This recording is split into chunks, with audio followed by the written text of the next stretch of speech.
Hello and welcome to Your Employment Matters. I'm Beverly Williams and I'm here to help you navigate your career. This is for anyone who's searching for their dream job or promotion, or perhaps you're just looking to hang on to the job you have. Today's work environments are multi-generational, multi-religious, multinational, multiracial, and multi-gender identity. Add market disruptors like Amazon and Lyft, along with the addition of AI, and it's easy to see why finding and keeping a job is such a challenge. Employment success and even employment survival depend on your ability to adapt. That's why my goal for this 30-minute podcast is to first advocate embracing change and differences, and second, to encourage you to proactively assume responsibility for your career. Get your work week off to a good start by listening to Your Employment Matters every Monday. Find out how to own your career and get the best practices for making your employment matter.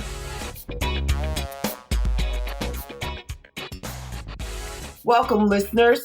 If you remember, my goal with this podcast is to provide useful information about your employment matters. Information that enables you to make informed decisions about your work life. So by now you realize that the current employment landscape is more than a notion. To succeed in this highly competitive environment, you perhaps will need to step outside your comfort zone. You'll have to perhaps make yourself a little uncomfortable, or even more than a little uncomfortable. So if you're shy, if you're hesitant to speak up, you will need to get over your shyness and talk to whoever you come across, keeping safety in mind. You know, you grew up, don't talk to strangers. You're adults now. You can talk to strangers, but be wary. But you're going to have to speak to people you may not know. And you need to tell those people and anyone who will listen to you that you're looking for a job. But how you do it is critical. Now, I simply love it when I connect with people in this new virtual world that we're living in. And when I know immediately that I want to interview them for my podcast. My eyes get a glint because I know that hearing from them will benefit someone who hears this interview. Lou Alexander, my guest today, brought a glint to my eyes. He is a former NFL athlete and a Syracuse University graduate with a degree in communications and rhetorical studies. Now, I don't know what rhetorical studies means, but I'm going to ask him so the listeners and I can become enlightened. As an experienced sales leader with a demonstrated history of working in the software as a service industry, Lou demonstrates daily his ability to cultivate and develop sales reps. He equips sales teams with the tools they need to help them achieve success. Just a few areas that Lou is proficient in includes, let me list them, leadership development, formal sales training, management training, public speaking, coaching, mentoring, and inspiring. Welcome, Lou, and thank you for joining me today. Beverly, thank you for having me. Wow. Hearing that on paper or hearing that as an introduction makes me feel a little bit more accomplished than I thought I was. So thank you for highlighting those. Oh, no, you've got skills, sir. Absolutely. Thank you for that. Thanks for having me. Now, we were introduced virtually when you were the presenter on a Zoom meeting. The meeting was hosted by a mutual friend, Linda Dooley, for members of her Dooley Leadership Experience, which is an organization that develops rising leaders. Mm-hmm. Now, Lou, please share your story, the story that you told on that Zoom meeting. Absolutely. Yeah, I'll definitely want to enlighten. And again, thank you for having me. It's funny because when I had the call and Linda Dooley from the DLE Experience, she reached out to me and she asked, hey, Lou, can you just be authentic with our listeners? Can you just tell our listeners exactly what you've experienced? What's been your peaks? What's been your valleys? What's been your triumphs on all the things that you went through in pursuit of your professional career? And I replied back to her, my story is all but authentic. And I wish that I had the shiny things that went on in my life that I can sit here and say that my story was always perfect, but it wasn't. And the story that I've experienced with her, and I'll take a little bit of step back. So my name is, again, Lou Alexander, and I grew up in the inner cities of Linwood, California. So Linwood, California is literally a sister city of Compton, California. So we share literally next door neighbors to Compton. The only thing that splits us is one street, and that's Long Beach Boulevard. And, growing up, I'm one of 10. So I'm one of 10 kids, and I literally had to fight all my life because I've always wanted to be the best, even as the youngest. And as the youngest, you've always have to prove yourself. And I think my persistence and my hard work came from my older brothers and sisters telling me that I needed to be the best and I had to be the best. But it was also coming from a standpoint of I had a chip on my shoulder because I was the youngest. But if we fast forward a couple of years, and as I start to get into my football career and different things of that nature, I started to play football around the age of 15. I was overweight my entire life. Childhood obesity was actually a big impact of my life. So when I actually, transitioned into football, I found a sense of purpose. I found a sense of, something that's going to drive me to take, health and wellness the right way, but also to keep me disciplined in the inner cities and make sure that my mom wasn't, worried at night about what her child is actually doing out in the streets or, all these different things. So this is what I wanted to pursue. And I was blessed and fortunate enough to be a really, really good athlete in high school. And I transitioned over and I went to prep school for a year. After prep school, proving myself because I was 17 when I graduated high school. After prep school, I actually ended up getting a full ride scholarship to play at Syracuse University. I was a 3-year starter at Syracuse University where, again, I've met a lot of great people like Beverly, like you. I didn't meet you there, but I met great people that came around me that were willing to help me and help me share my story. I met Linda. I met some really, really great people. And, along, again, that journey of football, after I was done, I was an undrafted free agent. And this is where it really started. This is where it really started to get interesting because I stepped into football, into the NFL, not knowing exactly what I was doing. I said on a previous interview, I was literally a boy amongst men because these guys it was professionalism at its finest. They had a job, they had a family to support. And for me, I was a kid that was 22, 23 years old that was just okay with just saying I'm in an NFL. And I didn't really take that serious. And so, I hit rock bottom. I left the NFL, I got cut, and I didn't have any money to my name. And, I left the NFL and I was like, what is next for me? I need to understand exactly what I'm going to do. So I was getting ready to get on a flight to Boston and I had $22 in my pocket and I had $10 in my wallet and I had $12 in my bank account.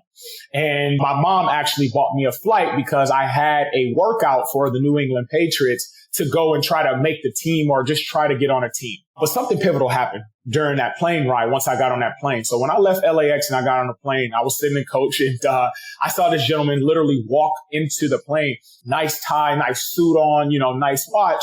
And I'm like, wow, whatever he does, I'm quite interesting. So this is where curiosity really plays a role. Curiosity and courage. Let me label those two because it took curiosity and courage for me to not only identify and look at that man because I didn't know him from a can of paint, but to say, wow, if I get an opportunity to sit next to that guy, I'm going to ask him what he does. And this is where it could be pivotal for me because only thing I have to lose right now is just him saying no. I don't have anything else to lose. I have $22 in my name. What do I have to lose? I don't have anything. And when you're at the bottom, you sometimes dig deep and you try to find a way in pursuit of faith and you just let faith guide you. And I'm a big believer in that. And so when the guy sat next to me, while we're on the plane and we're taking off, I started to see him open his laptop and I saw that he was doing a presentation for maybe a board meeting or something. At the time, I didn't know. It was all math to me. It looked like calculus to me and I didn't understand it.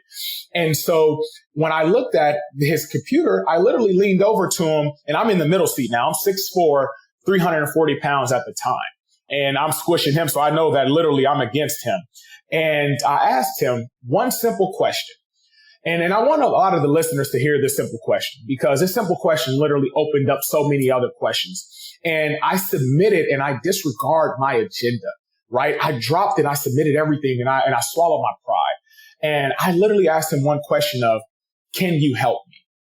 And that one question, can you help me, was the transition in the moment that started my life as what it is today for me to tell you guys the story. And when I asked him, can you help me? He replied back to me, how can I help you? And by him replying back to me and saying, how can I help you? That literally, I like talking about it now gives me goosebumps because I remember how vulnerable I was at that point of time. And when I asked him, can you help me? And he replied back, how can I had a laundry list of things to tell him. And I said, you can help me by A, B, and C. But the only one thing I wanted that was leaving that plane ride was a card. I wanted his card. I wanted his contact.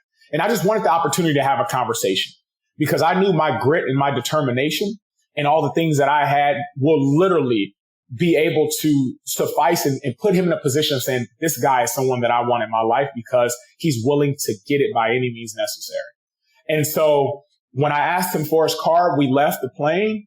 2 days later, after that plane ride, I got a chance to go down to his office, which was 17 miles away from my wife's current residence. She was my girlfriend at the time. We were living at her mother's home. And it was 17 miles away from her house to his office, door to door. And so when I went to his office, we had a 45-hour conversation. It was authentic. It was pure. It was just a real conversation. And when I asked him, what does he do in the business that he in, I ended up figuring out that he's a big time tech investor. And he's a guy that's been around tech for a long time. And his leadership abilities were just, beyond. And this guy is still my mentor today. And after that conversation, 10 days later, I was working for him. And I was a sales rep in tech. And that's where I started my career. And I never knew that that was going to be my career trajectory.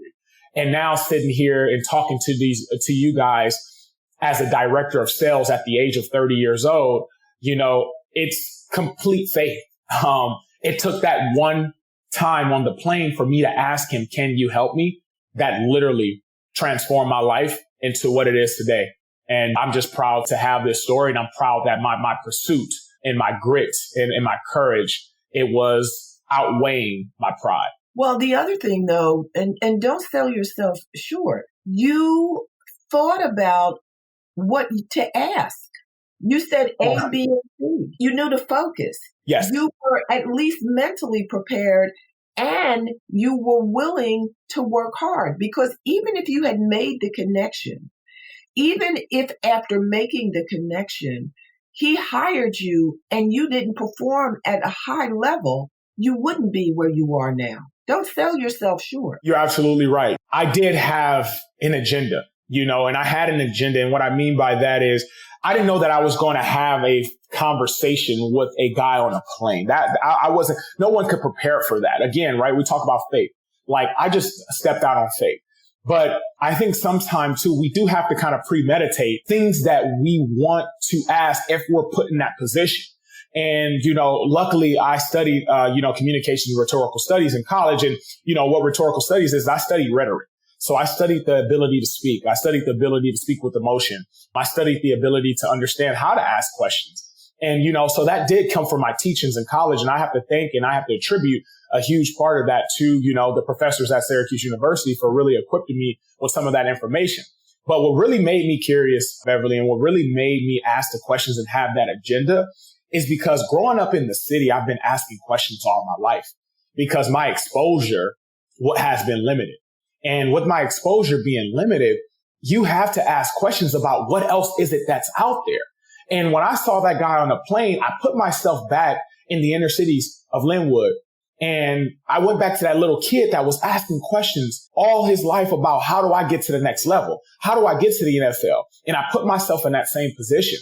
And I asked him questions around, well, can you please explain to me, what is it that you do? Okay, you work in technology. Do you work on the business side of technology or do you work the back end stuff of, mechanics of technology? Are you the person that's actually doing all the technological things? Or, what was it? And maybe some of those questions to him were dumb questions, but I didn't look at it that way because I was completely unaware of that world. And he knew that. And I was genuine about my questions, and I was open and receptive to what he was going to teach me. And that's where we have to get as people, is that we have to understand that we need to ask questions and be receptive of their teachings, and not ask the questions in order to say, you know what, I know what you're saying already. Because you don't.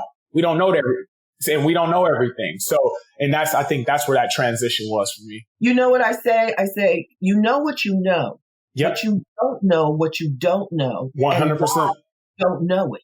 Yep. And it sounds like double talk, but the higher up you go in an organization, whether it's a corporation or a charitable organization or a sorority, or even family, you know what you know. You know what you're being told. You know what you hear. But you don't know what you don't know, and you don't know why you don't know it. You know, you may not know because it's above your pay grade. On a need-to-know basis. There are reasons for those phrases. 100%. 100%. And in the absence of having the information that allows you to make an informed decision, people assume. And I know the young people in my life, they come to me, but they come to me after they've already messed up. Right. You know, Right. What did I do? What did you do? Or they'll call me and they'll say, "Oh, Aunt Beverly, you're going to be so proud of me." I said, "You tell me what you did, and I'll be the judge of that. I'll 100%. let you know whether I'm proud of you." 100%. And they tell me, I'm honest with them. Okay, you did fine, but the next time anything like this happens, here's what you do. And people, not just young people, people generally, they tend to do things and make decisions based on limited information. 100%. And that's why it's important to have a network and, to your point, have a mentor. Yes. And you know what? You just literally hit the nail on the head, because a lot of my generation is all about instant gratification, you know, and everything has to happen fast. And an example that you just explained about, you know, you being the judge of saying if someone did the right thing, or if he did it the best that he can, or she did it the best that she can, you know, that is all subjective, right? Because I think sometimes we put ourselves in this box and thinking that we're the best at everything. And the thing is, we're not. And I think as millennials, especially with my generation, because everything is instantaneously, everything has a filter on it. Everything has to be this, you know, perfect picture. And when someone tells you that your picture is not perfect, now all of a sudden you're like, okay, well, wow, my teachings, I don't need to seek to be taught anymore. And see, I think one of the things that if I wanted to tell young people that are my age, and people, like you said, in general, is that it's okay to not do a great job the first time around, because those are lessons, right? We don't look at those as failures. We look at those as lessons. Those are lessons that we can take into the next career. Because I'll tell you this, when I first got into tech, I mean, I was terrible. I was completely terrible. I didn't know what I was doing in business. I didn't have the business acumen that I have now. I didn't understand the art of selling value over features and functionality.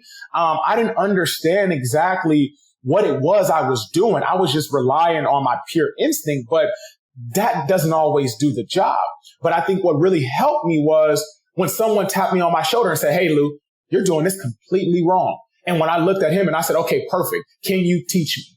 I'm okay with being taught. And to this day, I'm a director of sales that managed 14 people to this day, but I have reps that's been in the industry longer than me.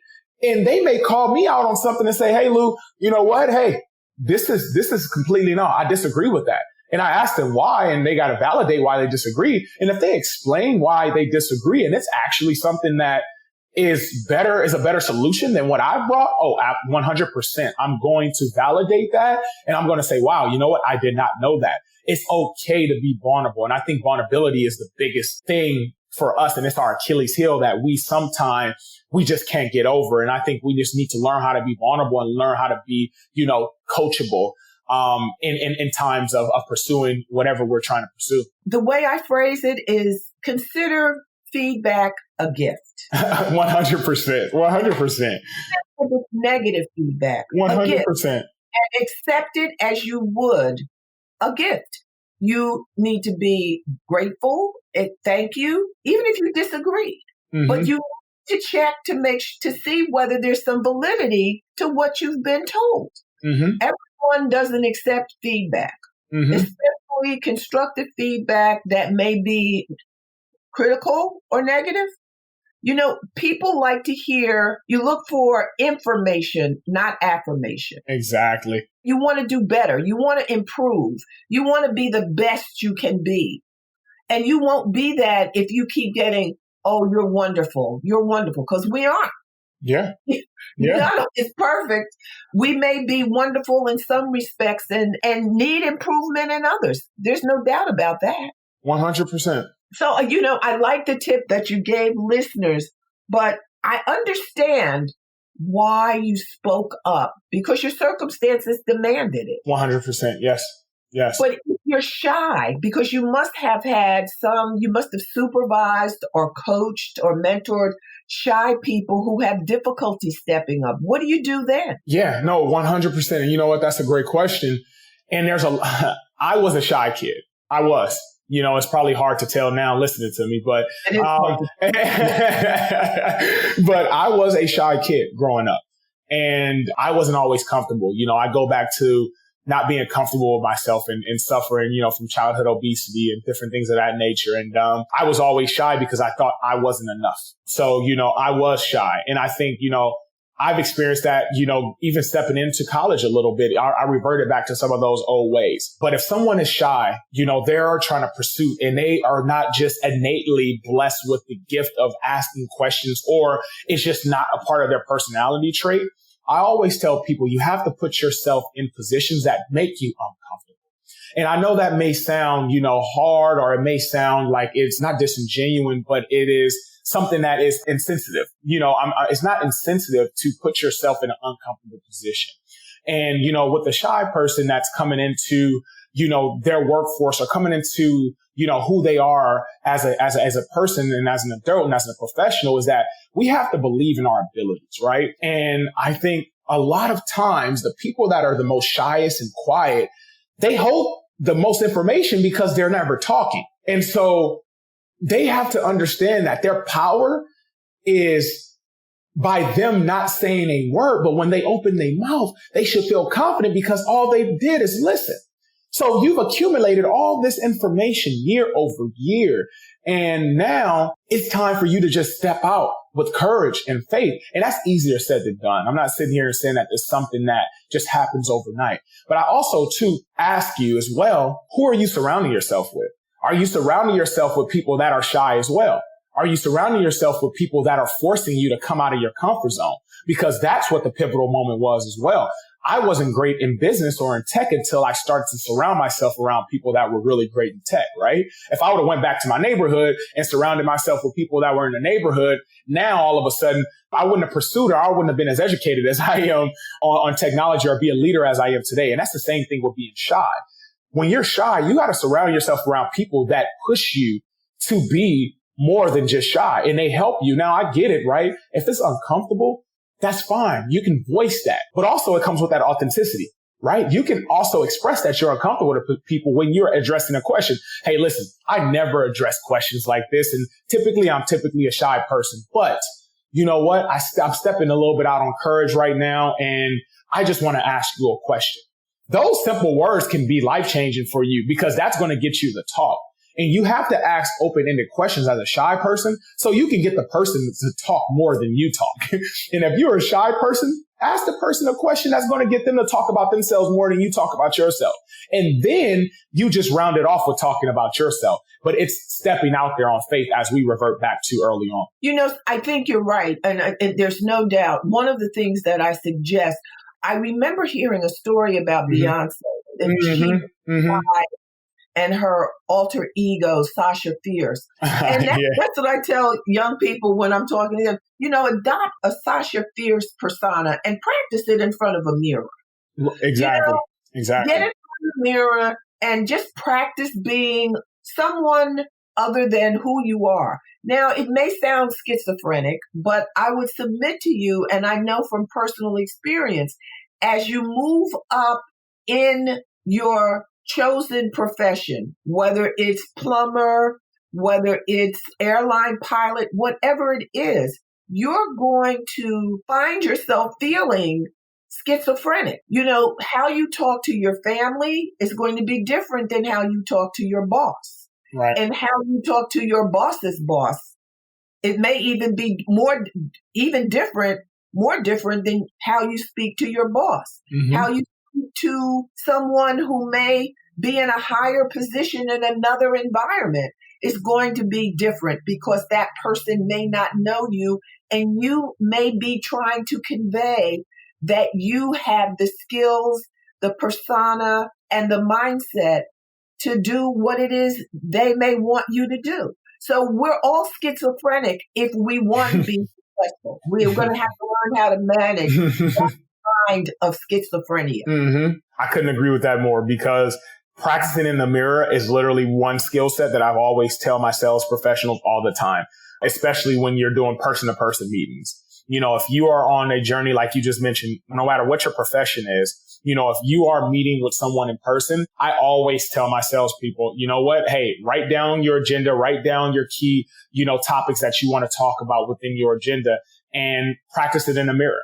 Talk to, your mirror, and talk to yourself as you are talking to a client, because you talking to yourself is actually more uncomfortable than talking to someone else. So, like you said, it may sound a little schizophrenic, but I completely agree with you 100%. That's a really great tip and a really great skill set that you can have that could attribute to you actually asking a question or just stepping outside of that shell. So I agree 100%. Well, and let's be clear. It's not being fake or phony. No, it's not. No, no. We adapt. We are adaptable 100% entities. We adapt to our environment. We adapt to situations. We adapt to other people. It doesn't mean that you're fake or phony. It means that you're flexible. Yeah. And that you are like a chameleon. You adapt to whatever the environment requires. And if you are not adaptable, you are likely not going to be successful. Right. And that's just the truth. Yep. Now, growing up, whether, people call you bougie or they call you, something else, decide on who and what you want to be. Right. And what you want out of life. And to your other point, who you surround yourself with, listeners, it's important. If there are people in your life who are haters, who are negative about the things that you're trying to accomplish, if they're family members, don't kick them to the curb. But as my grandmother used to say, feed them with a long-handled spoon. Right. You are on a path that will take you places that there's always going to be a place for people who are supportive and who care and love you. Yes. But anyone who's trying to pull you down, no matter what the relationship, you do what you do for them. You love them. You don't stop loving them, but you have to save yourself. 100%. You have to understand that you are going to be different when you step into another light. And I think sometime, like you just said, Beverly, like there's a lot of haters out there because they see you in pursuit of something. And again, everyone for me, and I'm just reverting back to myself because I know that I represent everyone else that's in the inner city, or everyone else out there that's trying to pursue and be a professional. So I represent them and I want to speak to that.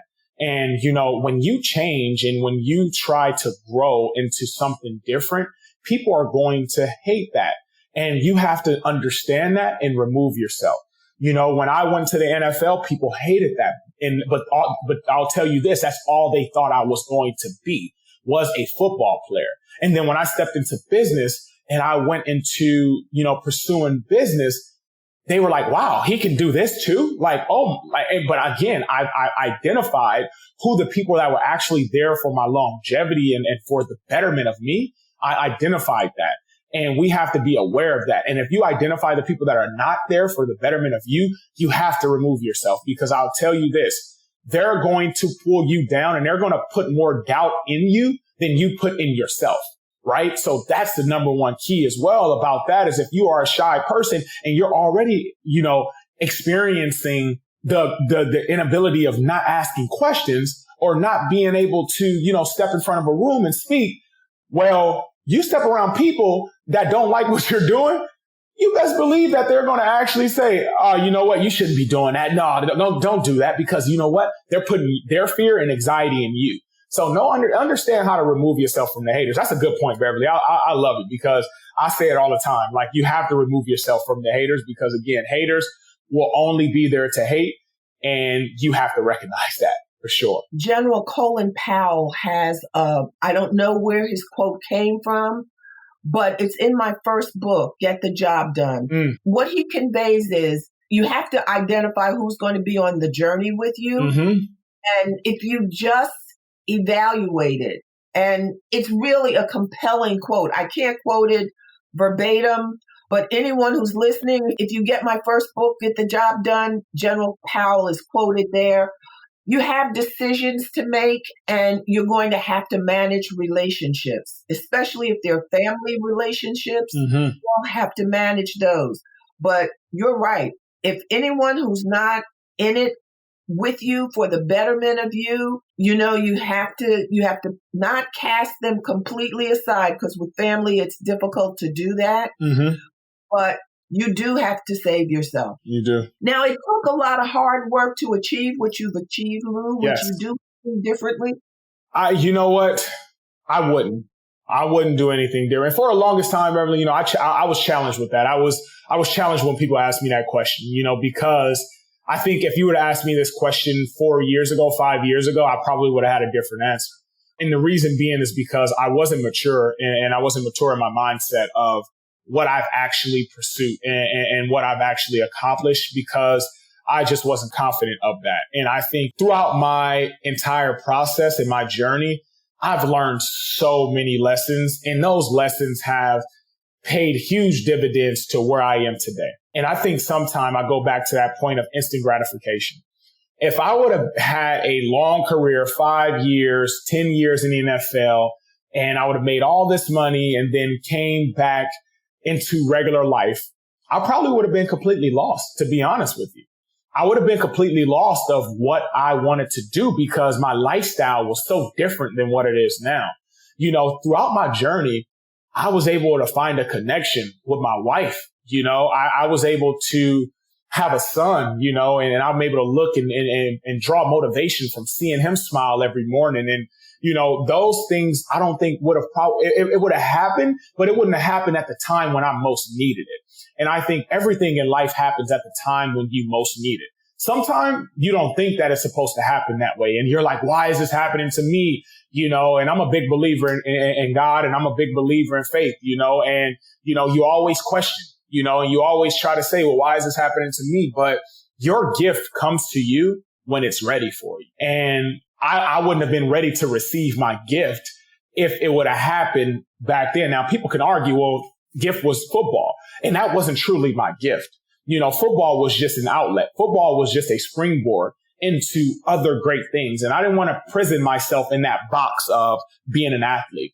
So, you know, I am excited, and I feel very, very accomplished that it took a lot of hard work and perseverance. And let's be serious here. Like, there's still a lot of hard work and perseverance that I am still pursuing, and I still need to, you know, put into every day, because I'm not done. I'm not finished. And my journey my journey to me is just now beginning. And, you know, yeah, I've accomplished a lot in these 30 years of life, but my journey to me is just now beginning. I haven't hit my peak yet. So to answer that question in just short terms, like, you know, I wouldn't change anything. I love exactly how everything played out, and it's only making me better for the future. And I'm pretty sure I'm going to have more lessons the next 30 years that I'll be when I'm 60 and telling you, you know what, it played out exactly how it was supposed to play out. Well, what advice do you have for people who are listening, who are going to be competing for either a job or a promotion in this highly competitive employment environment? 100%. My biggest advice, and, you know, and I'll use a real world example of what I look for when anyone comes to me and say that they want a promotion, or, you know, they should get a higher raise, or I should hire them. I want to know you, and I want to understand who you are first, but I also want to understand, are you solution oriented? And what I mean by that is, can you find the answer without me? And that's a big thing. And what I mean by that is, yes, you have to ask questions.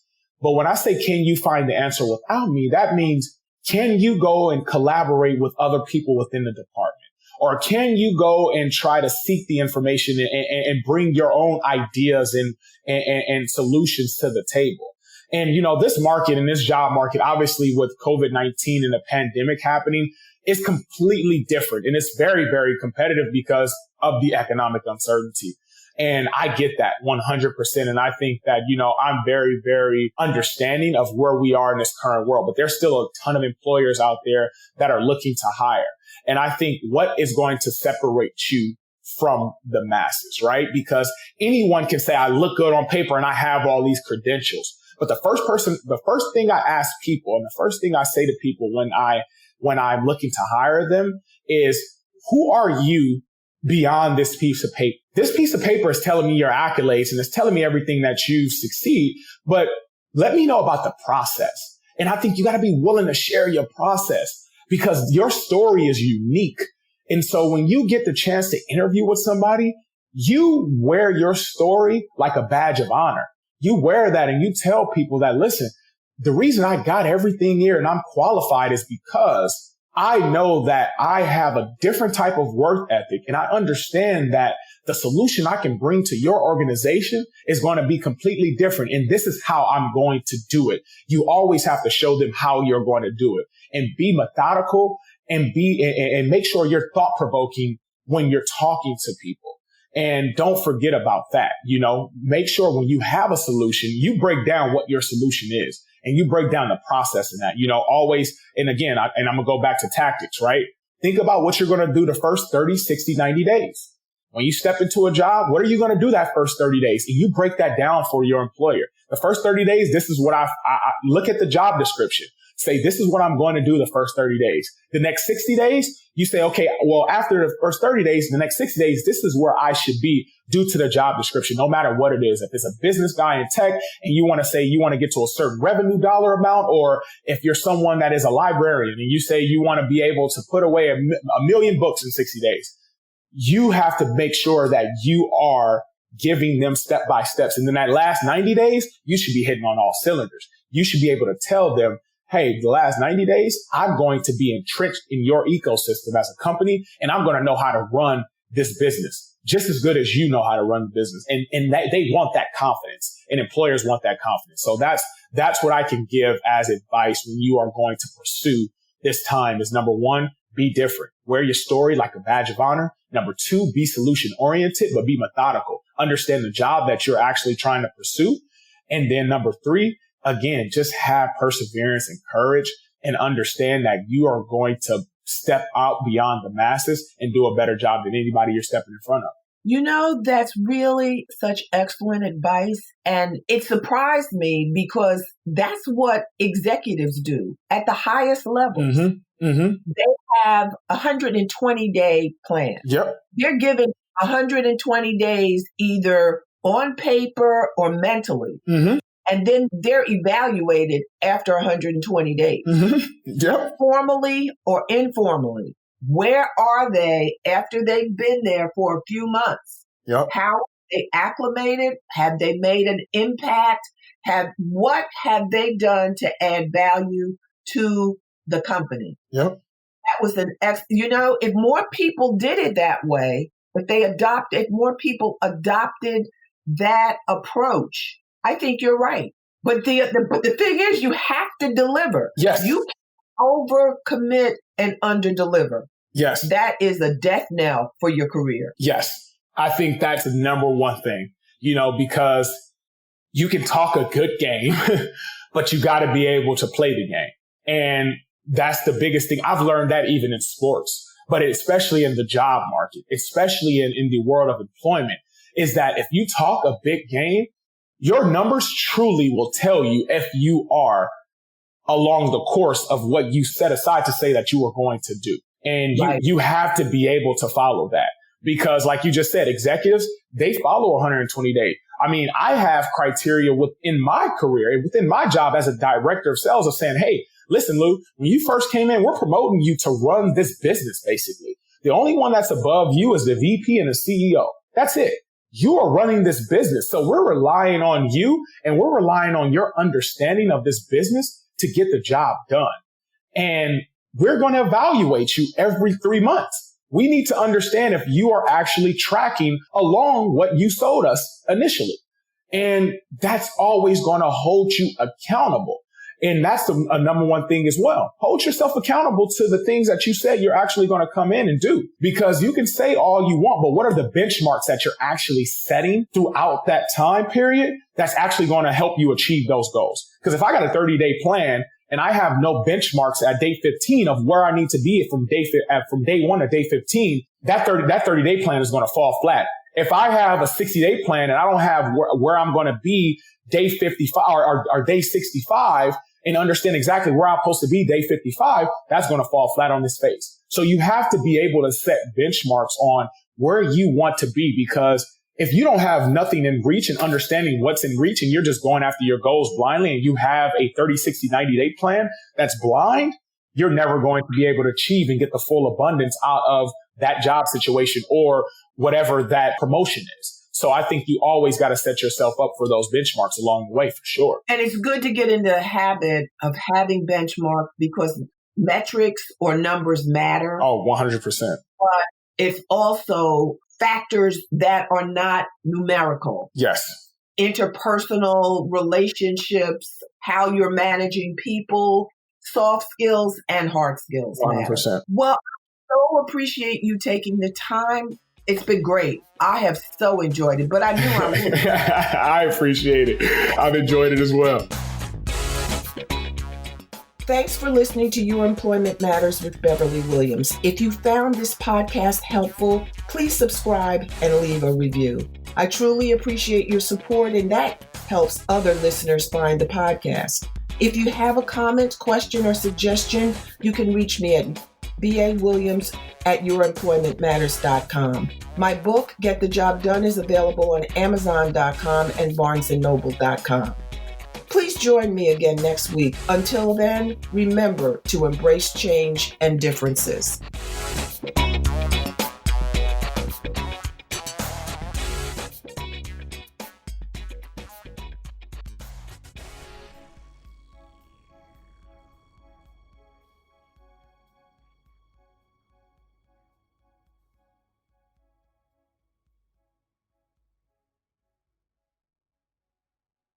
This podcast is part of the Sound Advice FM network. Sound Advice FM, women's voices amplified.